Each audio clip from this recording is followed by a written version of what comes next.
তেল এখন অ্যাভেলেবেল, এখন আর তেলের জন্য কোনো সমস্যা হচ্ছে না। মোটামুটি আমরা ভালোভাবে চালাতে পারতেছি, তবে দামটা হচ্ছে একটু বেশি। আজকে লাইন ছাড়া তেল পাইছে, মানে লাইন দিতে হয় না, আসার সাথে সাথে তেল পাইছি, মোটামুটি অনেক সুস্থিতি আছে।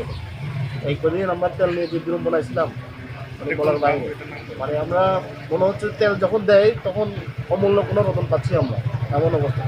আজকে থেকে আমরা মোটামুটি স্বাভাবিক অবস্থা আছে। এখন এখানে খাগড়াছড়ি থেকে আমি তেল পাইতেছি, কোনো ঝামেলা নাই, গেঞ্জাম নাই। আমি এখন মানে ইচ্ছা মতো চলতে পারবো।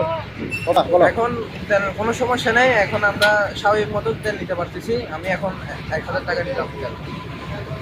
তেলের কোনো সমস্যা নাই, অ্যাভেলেবেল তেল পাওয়া যাচ্ছে খাগড়াছড়িতে।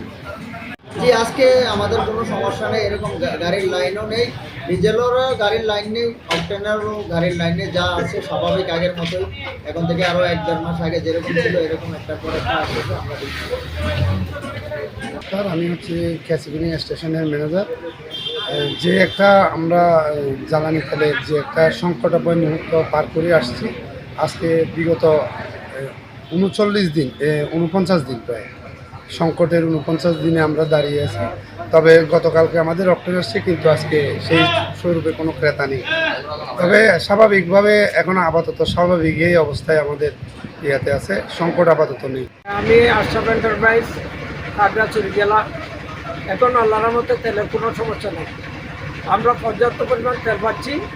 এখন গাড়ি আসে, কোনো জমা থাকে না, লাইন নেই, সবাই তেল পাচ্ছি খাগড়াছড়ি।